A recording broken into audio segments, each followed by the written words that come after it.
Hello and welcome to my bite-sized learning presentation. My name is Monique Lussier and I am presenting the trend Bite-sized Learning for our EME 610 class, Trends and Issues. What is bite-sized learning? Bite-sized learning is reorganizing the material of your training into several shorter courses. So instead of having one long course that focuses on several learning objectives, you're going to create several shorter courses that just hones in on that one learning objective per training. So the main characteristic or classification to be bite-sized learning is focusing on the meeting of one specific learning goal or learning outcome at a time. So to qualify it as bite-sized learning, it has to be focused in only on one goal at a time. Some examples of bite-sized learning. They can be short, task-based video demonstrations. You could have checkpoint quizzes assigned randomly to make sure that people are learning the learning objectives. They can be brief, gamified activities. This will help your learner to stay engaged and interact with your content. Instructive animations, visual aids, or posters. I like to think of these posters as something you can create on Piktochart, those graphics that have a lot of information, but it's kept in one place. It's short, concise, and effective. So the concepts of bite-sized learning, one learning objective at a time. This is something that we hit on. By focusing in on one outcome, it breaks down larger topics into numerous bite-sized modules, hence the name bite-sized learning. So this kind of learning allows learners to tackle learning objectives one by one. So instead of being overwhelmed by those lengthy trainings and trying to force information into somebody huge chunks at a time, this allows them to tackle it one by one. Learners can also tackle objectives at their own pace and in their preferred order, so they can go back, rewatch a video, or redo a little segment. They can complete at their own pace, in their own order, before moving on to the next learning objective to make sure that they're confident and comfortable with the trainings that they have learned. Additionally, this allows employees to learn a job-specific concept and apply it immediately. So this is a great benefit for businesses or anyone in the corporate sector, that it allows one specific target to be met. If you realize that your employees are lacking on learning one type of learning objective, you can create a specific training to them for that one learning goal, and then they'll be able to apply it immediately if it's done effectively and efficiently. Pardon me. The characteristics of this trend, are there's three main characteristics: keeping it short, keeping it focused, and keeping it captivating. To keep it short, this will ensure that the content takes no longer usually than 1 to 5 minutes. That's kind of on the longer end. For a learner to consume this amount of information, we want to keep it short. Then keeping it focused, this is identifying that single learning objective and then not getting distracted by pulling in other information from other learning objectives to overload that learner. Lastly, you want to keep it captivating. Ensure that the content is both engaging and relevant. You will also want to be sure that you're using various kind of mediums to keep the learner engaged and to keep it different each time. This will keep the attention of your learner, and these different modes that you can use are like games, scenario-based learning, videos, interactive trainings, that kind of thing. So 7 things that your learner really wants from your microlearning or bite-sized learning. Just to note that microlearning and bite-sized learning can be used interchangeably. So you may have heard of it as microlearning. They want their learning to be concise. They want it to be centered around the learner, so it's specific and personal to them. They want it to be able to be accessible from all their mobile devices, so like their phone, their laptop, their tablet, their iPad. They want it to be engaging. They don't want to be bored through lectures. Storytelling keeps it on that engaging and personal level. They want real-world examples to keep them motivated and engaged in what they're learning. And they want narration. So they want that audio component along with just an image. So the trend of bite-sized learning as a whole is not brand new. There's been short learning around maybe inadvertently for years. However, within the last 2 to 3 years, there's been a big surge in the trend of bite-sized interventions in the field of instructional design. So as I said, this is also referred to as microlearning, so you may hear it used interchangeably in different videos about bite-sized learning or quotes or that kind of thing. Instructional designers have begun using bite-sized learning interventions as a demand as this way of learning has increased. So it's becoming more and more popular, and then there becomes a higher demand for it. A lot of times we see this increasing as digital natives are being put through trainings. They want this short and interactive form of training instead of lengthy materials that we're going to get into. So the effect on instructional design. As I said, learners are demanding shorter lesson segments as a result of shrinking attention spans and a quicker pace of learning. So they don't want to sit through lectures that are hours long or trainings that are multiple hours long. They want this short, quicker paced learning. And they're not wanting to go, like I said, through slow-paced, lengthy materials in online courses or lectures, even if it's combined, where it's in-person and online, these hybrid courses. They want it to be fast-paced, engaging, and efficient. So this is kind of a quote that helps to explain this concept. Another way in which instructional design is mimicking real life is in the trend towards bite-sized interventions. Increasingly, people are consuming information in this manner, from their news to their social media interests. Why should their training be any different? So this goes back to wanting their courses to be engaging, fast-paced, and efficient. A lot of these digital natives are going to want their trainings to mimic this social interaction that they have on their devices already. So the other trends effects. More often through mobile learning, people are consuming information from their mobile devices, like we talked about, from their news outlets to their social media interests. Social media platforms can even be used to facilitate learning nowadays, and that's becoming more of the norm. Often this is used hand in hand with bite-sized learning. So bite-sized learning and mobile learning really work well together, and they're really often used together because these bite-sized learnings are really easy to interact with and get on mobile devices and can be presented on social media platforms really easily. Bite-sized training interventions allow training to be practical in a busy work or school schedule. So this allows learners to complete shortened modules at convenient moments. These trainings are really focused in for those people that have those hectic work schedules. They're in school also. They're trying to do all these trainings, and there's information overload. These short, effective, and efficient trainings really work into those busy work and school schedules. So this encourages the individual to progress with the learning activity and gather information more efficiently. If they know that this isn't going to take them long, even though sometimes things are going to take you a long time, the learner is more engaged and motivated by wanting to do this training because they know they can do it efficiently and they're going to gather all the information they need without having all that fluff on the side that is sometimes put in trainings that aren't needed. So digital natives, this is a term I've been using throughout the presentation. Just to clarify, a digital native is someone who was brought up during the age of digital technology.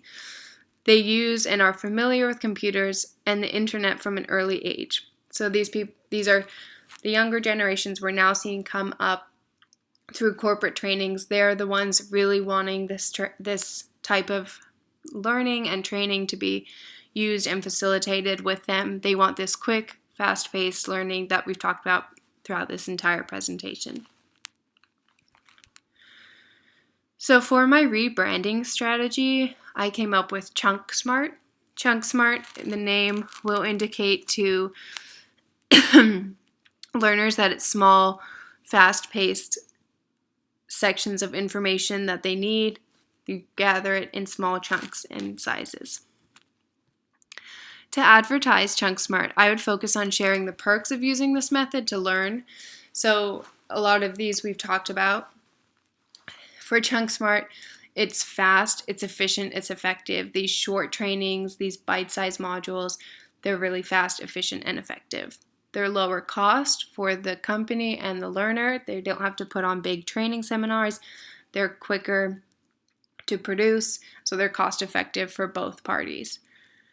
The mobile accessibility, which also goes into the cost, that it can just be downloaded and used on your own personal mobile device, makes it really accessible, and that's really helpful for the learners wanting to access this training. It's engaging, fun, and upcoming. So this is a popular trend, as we said, in the last 2 to 3 years. We've seen a lot of increase in this trend. So it's up and coming, it's fun, and it's engaging. These learners want to participate in this training because it's interactive, it's engaging, it's colorful, it's loud. It's a lot of really engaging material put into these short clips or segments or trainings, quizzes, that kind of thing, that gets them hooked and it keeps their attention. To market this strategy, I would focus on the younger crowds going to these digital natives because they have these shorter attention spans that this bite-sized learning is really perfect for, and they have a comfort and preference of learning in shorter clips and shorter segments. With social media being so prevalent in apps such as TikTok, I'm sure we've all heard about this app at some point, for better or for worse, this type of learning really appeals to those digital natives. And marketing this mode of learning as short clips of entertaining content would help it gain a larger following. So by applying and relating this type of learning to their TikTok, social media, and entertainment platforms and uses already, they're already engaged and interested. That's how they receive their entertainment. That's how they can receive their learning. So because of all these apps and entertainments like TikTok or other social media platforms with short videos, their attention spans are kept short. So this bite-sized learning can really hone in on that already short attention span and profit off it by using bite-sized learning. Why did I choose this trend? So I first found out about this trend and I found it really interesting when we were doing our web article summaries. I thought that this trend was up and coming, and I thought that it would be really applicable to both classroom and business learning. So it works in both education and business, like I just said. It has great uses for corporate trainings and any small businesses that want to train their employees quick and effectively. But it can also be used to engage learners in a classroom setting, those younger digital natives that don't have the attention span that a lot of teachers are used to having. This can really work for education. From my personal experience in browsing content, I personally find it an effective way to learn, and I enjoy learning through these short videos and that are just like a few minutes long. It keeps me engaged. There's graphics going on, and I want to learn about this, or I want to learn about things through this method, so I thought that it was interesting. There's a lot of benefits of it that we've hit on throughout this presentation about it being engaging, effective, cost-effective, time-effective, and then you can personalize it. So I love the fact that businesses can personalize it towards specific learning goals, classrooms can personalize it to specific learning objectives to get the training across to the needed client. So how can we make this a permanent and popular trend in the field of instructional design? So I would really focus in on the less is more idea. So a lot of us have talked about this in class already, the idea that less is more. When we were watching those videos that have that information overload, you start to check out. So if you're being bombarded with a ton of content, you have 20 learning objectives, you have to learn this, you automatically withdraw a little bit, step back, and are disengaged. The less is more idea really focuses in on keeping those learners motivated to learn without giving them that information overload. Additionally, there's that sensory overload. Sometimes you can have too much media, too many videos, a way too long video with way too many effects and elements and sound effects like buzzers or horns or anything like that. That can be that sensory overload component. This short training videos or components of bite-sized learning help to keep that sensory overload and information overload down. When you have a lot of this overload or long courses, lengthy materials with people just lecturing at you, I'm sure we've all experienced that in some kind of class setting. You become frustrated. You get tired, you check out, you don't want to be a part of it anymore, and you just become frustrated with the content or the class itself. So this bite-sized learning helps to eliminate that frustration component with too lengthy, too long, time-consuming trainings. All of this helps to boost our engagement. So if we're not frustrated, we're not receiving sensory overload, we're not receiving information overload, we can stay more engaged. Less is more a lot of the time. When you have all that overload, you become disengaged, you withdraw, you step back from the material and the content, and you don't want to participate anymore. The training. So to train individuals to use this strategy and to keep it around in the field, we need to make sure that people are trained on this strategy. So before this strategy can be distributed to businesses or even advertised to them, we must ensure that instructional designers are able to create this type of content. So not only do our businesses and our classrooms need to be made aware of this type of training, but our instructional designers must first be aware of this type of training and get some practice with the material. Instructional designers should be trained on how to create, to use, and manipulate bite-sized learning so that they can create and provide this content to their own clients. So if our instructional designers are familiar with this, have practice in making these short videos, these quick visuals and trainings, then they can relay this information and type of training, advertise it to their clients, and hopefully provide effective training through bite-sized learning. But like I say, to be able to do this, everyone involved needs to be trained on the ideas, purposes, characteristics of bite-sized training before they can offer it to their client. We then come to the distribution. So once we finish that training element, we need to distribute the information. People need to be made aware of it. They need to know that this type of training exists. If I wasn't in instructional design, I wouldn't really be aware of the concept of bite-sized learning. Even if I may have experienced it, I may not be aware of it as a whole. Pardon me for all the coughing in this. For this to become a permanent trend in the field, the first step is for businesses to be made aware of this training. So, like I said, if you don't know that it exists, you can't offer it to your clients, you can't offer it to your students or your employees at your company. So the videos of advertisement would help to raise this awareness. Videos advertising this strategy will be distributed and promoted to create awareness of this type of training. The videos will include companies that can provide this type of training for you, for your classroom or corporate sector, as well as the benefits of switching to this mode of training, such as time and cost effectiveness and increased levels of engagement. So these videos would help to get across the benefits that bite-sized training can offer and who can do it for you. So the proposals, instructional designers must be able to propose this type of training and strategy to their clients once they have been trained and had practice with this type of learning. They'll be able to offer it up, see who's interested, and deliver. Personalization. This type of learning will be personalized to the need of the training in the length, in the mode, and the need for the companies. So anyone who needs this, it can be personalized to them. Do they want a video? Do they want a graphic? Do they want an interactive game? And what learning objective do you need accomplished? So here is my video. You may notice in this video that it itself is an example of bite-sized learning. So pay attention to if you can notice any characteristics or identify how it would be considered bite-sized learning. A hint, you can take a look here at the time. Workforce spends only 1% of their work week learning. That's roughly 4.8 minutes a day. Do you really expect them to undergo classroom training and lengthy e-learning modules?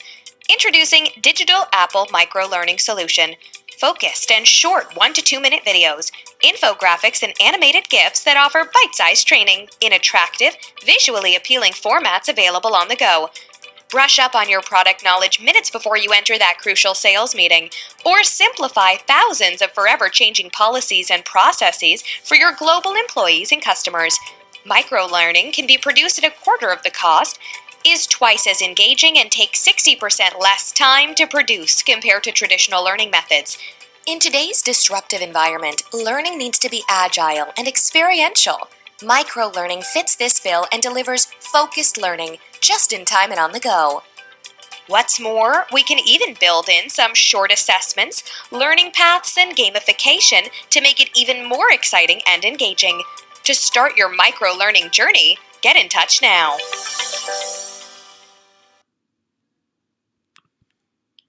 So that video is a great example of a company advertising bite-sized learning, and it really drove home the benefits of bite-sized learning, like 60% less time, can be a quarter of the cost to produce. I really like that video. It really gets across bite-sized learning. So I hope you enjoyed that. And you may have also noticed that micro-learning is used interchangeably in this video as well. Bite-sized training interventions also have the added bonus of being practical within that busy work schedule. So if a staff member or an employee needs to complete shortened modules, they can do that at their time and pace at a time convenient for them. So this is really encouraging to any individuals that get to use bite-sized learning, as they get to progress with their learning activities, and it also is beneficial for the company to want to do this because it will decrease your employee downtime. So if they can do this shortly in a short and concise manner, they have less time that they need to be going through trainings that have a lot of fluff. So it reduces that downtime. So these are my references. Thank you for watching, and I hope you learned a lot about bite-sized learning.